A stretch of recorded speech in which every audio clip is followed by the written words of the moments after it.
right, here we go. Into the game once again. All right. Let's see if anything exciting happens super early on. It would probably be on Genji's side, but looks like they are content. I like that. He's using Ermac. The Karthus Reaper skin. It has chroma. Yeah, Ermac from Mortal Kombat. Oh, okay. Yeah. Absolutely. I definitely heard of that game. Deprived as a child, I guess. Was that in one of the earlier ones? I played like an earlier one. That was in Mortal Kombat 3, I believe. Oh boy, here we go. Cube. He is going to flash away from that one, but you talked about that top lane. He's going to have a little bit of extra help up there. And that's actually a really big victory to get Kennon's flash so early on. And TP. Yeah. Karma with the Kleptomancy. Or, no TP. We'll see if she elects going for tank Karma, or if she's going to be full-on AP, or if she's going to be supportive utility AP Karma. Definitely a lot of options. I don't know why Score... Okay, he was kiting Sal. He doesn't need to take this much damage. Karthus doesn't take any damage from blue. If you kite correctly, he only takes one auto attack. So a little bit surprising. He's wasting a lot of HP. He's also not kiting the Gromp in between autos. Definitely a little bit surprising. I mean, it could come into play, especially against an Olaf that could get an idea to try to invade you. True. So there's no reason not to be doing these things, because it doesn't take any effort, really. Yeah, basically not min-maxing his clear for sure, which is... Olaf, fortunately, isn't going to be doing anything. Hey, he's just chilling. He's farming his top side on the red side of the jungle. Just finished his Raptors. Yep. Doing the red right. He's not kiting. You know, when you get a little bit older and you're playing the game, you just eventually you're like, it's not worth it. Like, I don't really need to kite it. All right. He's going to path down to golems now. And this might mean that he ends up using the smite on the golem camp instead of having it available for Scuttle Crab if it would come down to a smite fight. So that could be, yeah, he does actually end up smiting it. So, you know, we got a little bit of an issue when this is the stuff that we're talking about this early on. Not too much else is going on, and the story for these games have been, interestingly enough, actually talking about jungler pathing early on. We had that chess match happen in game number 1. Olaf now going to get the right-hand side Scuttle Crab. Karthus going to path to the left-hand side. It's also the rubber band camps for his Gromp and his Wolves, as well as the assumed Wraiths and Raptors and Golems for Sungwon. So if Karthus gets left-side Scuttle Crab, gets both of the rubber band camps as well as his, he can end up creating about a 2-level disparity, especially if he absorbs some of the XP from the lanes, and at that point it's very, very difficult for Olaf to actually recover and salvage the jungle state until much later on in the game. And with an Infernal Dragon spawning, that definitely has to be on both parties' minds. You can see he's doing the Scuttle Crab right now on the minimap. We're not going to talk about the laners that are just sort of playing ping pong with one another right now. He's going to move really into... like Going to move into the Raptor area, just plants a ward down, doesn't actually advance up too far to try to get any of the resets, which could be valuable information. You see the Raptors respawn before the Golems or whatnot. You can get a pretty good idea of where the enemy jungler is. You can see he's not really doing anything, he's just sort of wandering around in left side river. Now the Gromp's going to come up and he's going to go around the world. He's going to go from Gromp, Wolves, Raptors, back into Krugs, and he's going to keep farming his Karthus. So no early game activity really going to unfold, and none of the lanes for either team are really synergizing with their jungler appropriately in order to try to coordinate some sort of a game. So, let's talk about the things that are really important. So, I heard that you didn't know about Mortal Kombat. No, I knew about the early game. Like, I know Scorpion and Sub-Zero and that's like when whatever someone that says guy, that they know Pikachu. That doesn't count. The guy with a lot of arms. Goro? Yeah, that guy. Goro. Alright, how about you name me all the names? Raiden, right? That doesn't count either. That's like saying that you know Charizard. Really? Yeah. Is he that popular? Yeah. There's also, what's his name? Liu Kang? You're cheating, right? You're actually I'm just listing the guys from the first game. It's like Dragonite, alright? Let's list some of the lesser known. Can you name any of the ninjas? I said Scorpion and Sub-Zero. No, the other ones. What other? There are no other ones. Ermac. There's Smoke. Smoke. There's Noob Saibot. There's Reptile. There's Rain. Oh yeah, Reptile. Yeah, I've heard of him. You know Rain? Rain? No. Get out. Just get out. Just get out. Do the info. Thank you. Rain? Yeah, Rain. What a the terrible one. name of a what? ninja. Oh, okay. What's Rain. your solo queue ID? Dried Banana. Dried Banana. No, I make the best name. My alt is Hippo Fun. All right. We're finally getting some action. We do as we're going in here onto Prey. Lots of AoE, but look at Score, just fearless. And now here's BDD as he's going to be pulled back, and Life is getting off that sinking ship. As he's going to try to stay alive, but he cannot connect again. As the cooldown was there, so 2 kills go the way of KT. That was really unfortunate right there for Gen G. This means that the Infernal Dragon not actually going to go over to KT. I guess KT, as I'm saying that, I realize my own error. Ruler has the teleport available, so Yuumi can actually attach Solution, re-enter the fight relatively quickly. So, right here, Gen G, they're trying to start the Infernal Dragon up, and KT are in position, ready to fight. Atrox finds himself with the flank. The Karthus Qs are landing, and then the Infernal Chain's just able to bring Karma right back in. That was definitely a Jack and Rose moment, as Life was holding on a little bit too long. Ended up going down. BDD extremely excited. Yeah, it's not Naisu anymore, it's Nice. Yeah. It's a new dimension brought in here by BDD. Up there in top lane. He's actually doing quite well here against the Kennen. You can see the way the Kennen's itemizing. He has the Vampiric Scepter as well as the Negatron Cloak. Smeb going to actually path down now, maybe look for some information. He's going to run into Seonghwan. Oh, wow. Okay, the brawl starts here, but Slicing Maelstrom is better than not getting CC'd, it looked like. Karthus? Karthus trying to kill him and save his life. There you go. The kill will go the way of Smeb. And so right now, even though Karthus doesn't get a kill or an assist, he influences the lanes to a certain extent with the damage that he put out, and that's one of the unsung things about his ultimate, as it does hit all 5 champions. And so definitely he cast that as an emergency factor, even though Smeb was able to bring him down in the end anyway. And now Score, he's going to resume power farming all of his jungle. It's level 6.5 currently. And he skipped on the Wraiths. And the only thing that I can imagine is that when he's doing something like this, he's not looking at the timer at the top right of his screen when he finishes the camp and then adds the appropriate amount to it to know the exact respawn on it. And that's something that you can do. This is now actually going to slow down his experience gain throughout the match. So we take another quick look at the replay. Smeb has the Slicing Maelstrom ult via the Sylas ultimate. And here, the Requiem, it's coming in. It was a little bit delayed. He could have cast it sooner, but Smeb was able to bring him down in the end anyway. Proto Belt will be the first item of choice. Runic Echo still not complete for the Karthus, and it looks like Score still not going to do his race. He doesn't like the Raptors. He doesn't like them. He's not a Raptor kind of guy. Yeah, you know? He was rooting for the Warriors. He's a pterodactyl kind of guy. Okay. All right. Let's see where you're getting at.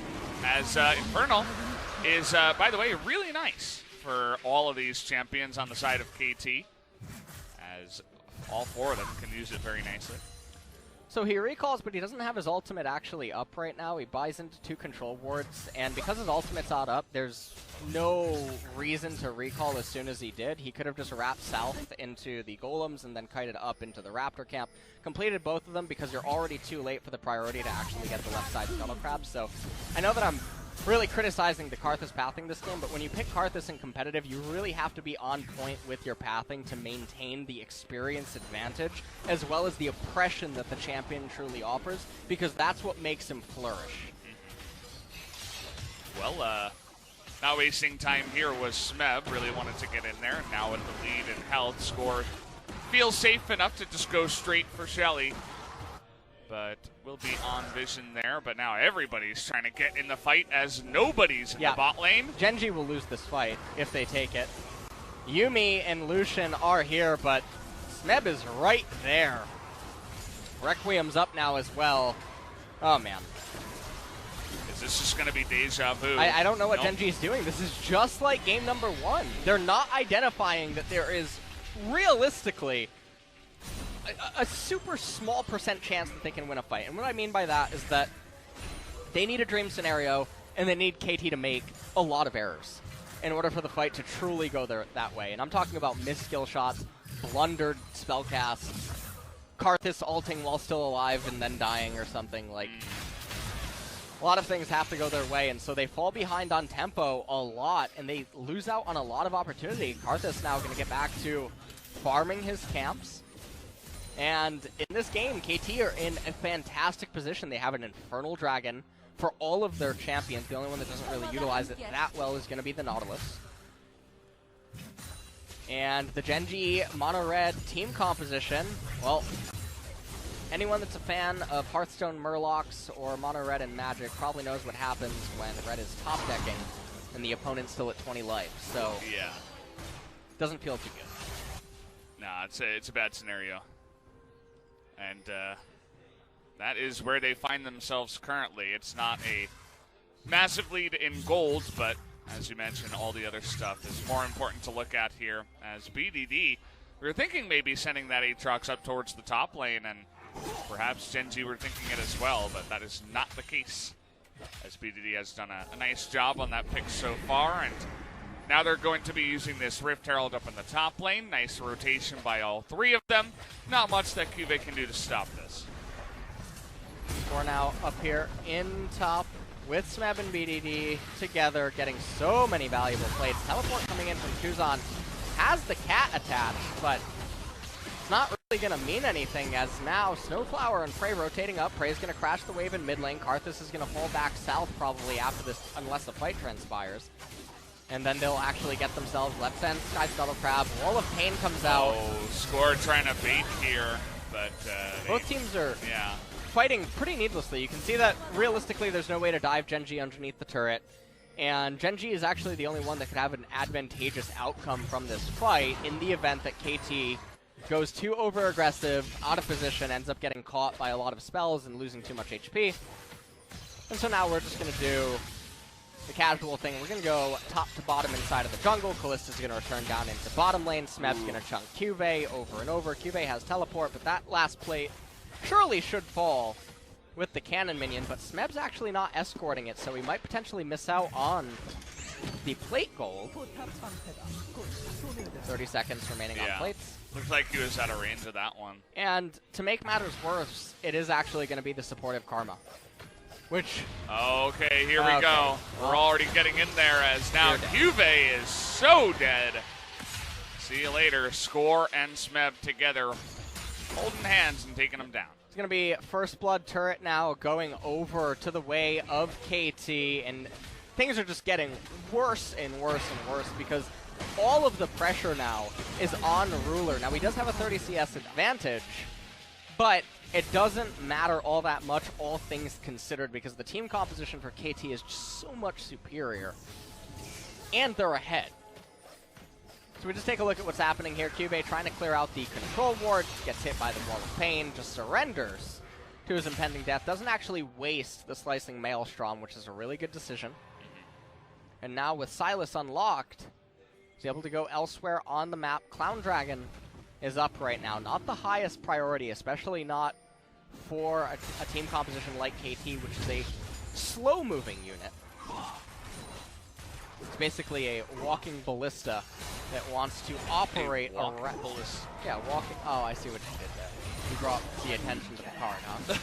Okay. I was actually thinking more along the lines of Warcraft. What? A walking ballista? Yeah. Is that a real thing? I mean, I know of ballistas, but why do they call it a walking ballista? Do they have to, like, walk it over to the battle or something? All right. They don't have wheels? Look at Nautilus. He's walking. Yeah, he's not a ballista, though. Okay. Yeah. Why not? I mean, that's just not what if he wants to be? I mean, you can aspire to be whatever you want. He's got a Callista.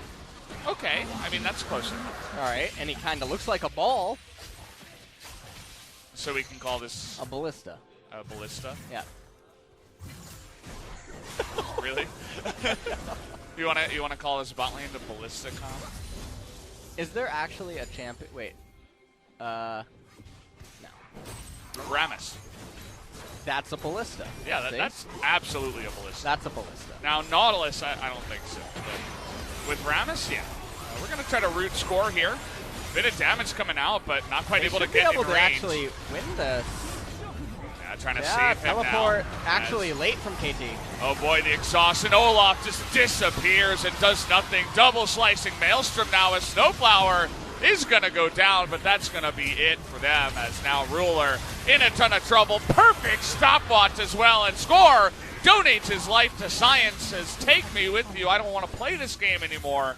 But the rest of his team will be able to clean up everybody except Kuzar. Yeah, they're just so far ahead right now is KT, and with that, I almost sort of want to call that's probably it. That's probably the nail in the coffin. To make matters worse, Olaf is actually going AD Olaf, the only real true source of physical damage that's going to be coming in for the most part, because the way that Kenon has itemized is going to be the Lucian, so I don't know why the damage ramifications coming up.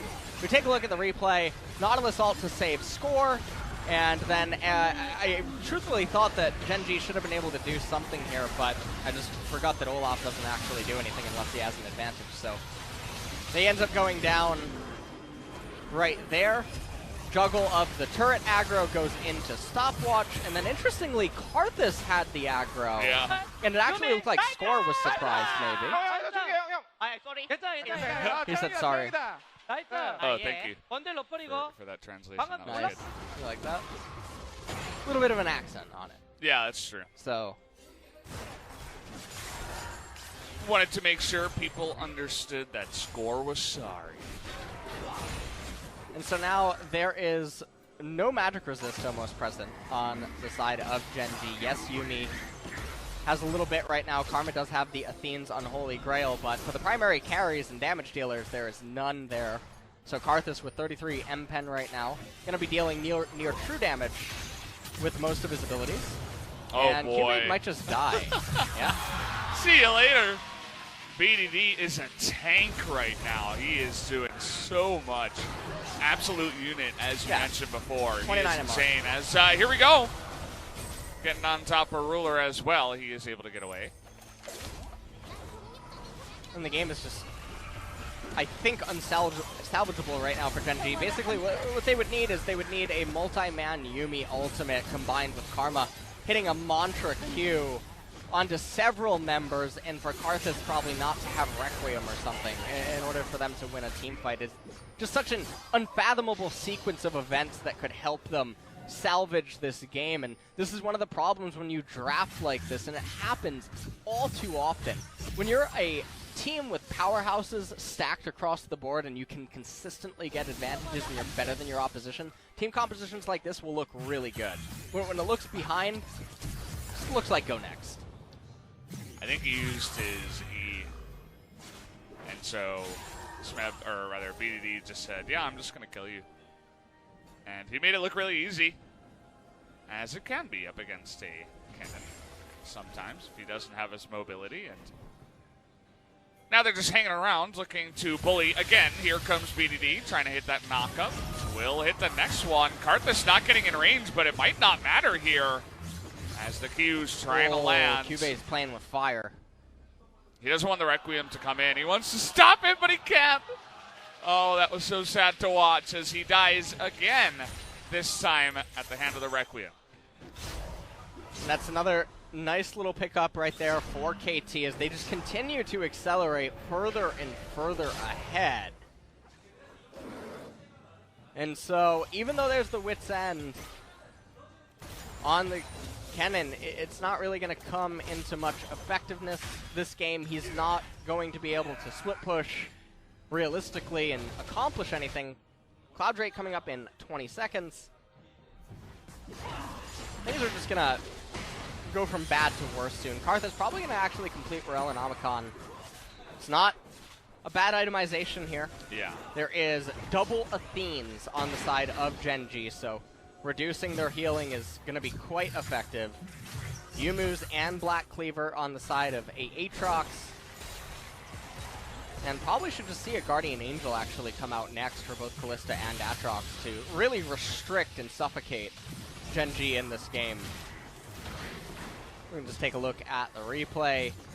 BDD almost ends up dying there, and then you can see that Cuvée, he's playing with fire by walking towards the Karthus, but he doesn't actually have another option because as soon as Karthus presses the R button, even if he was running away, he's going to die. I feel really bad for Ken. Yeah. That felt really bad. The audience also felt pretty bad about that one. And there's going to be another Infernal Dragon coming up next in 4.5 minutes.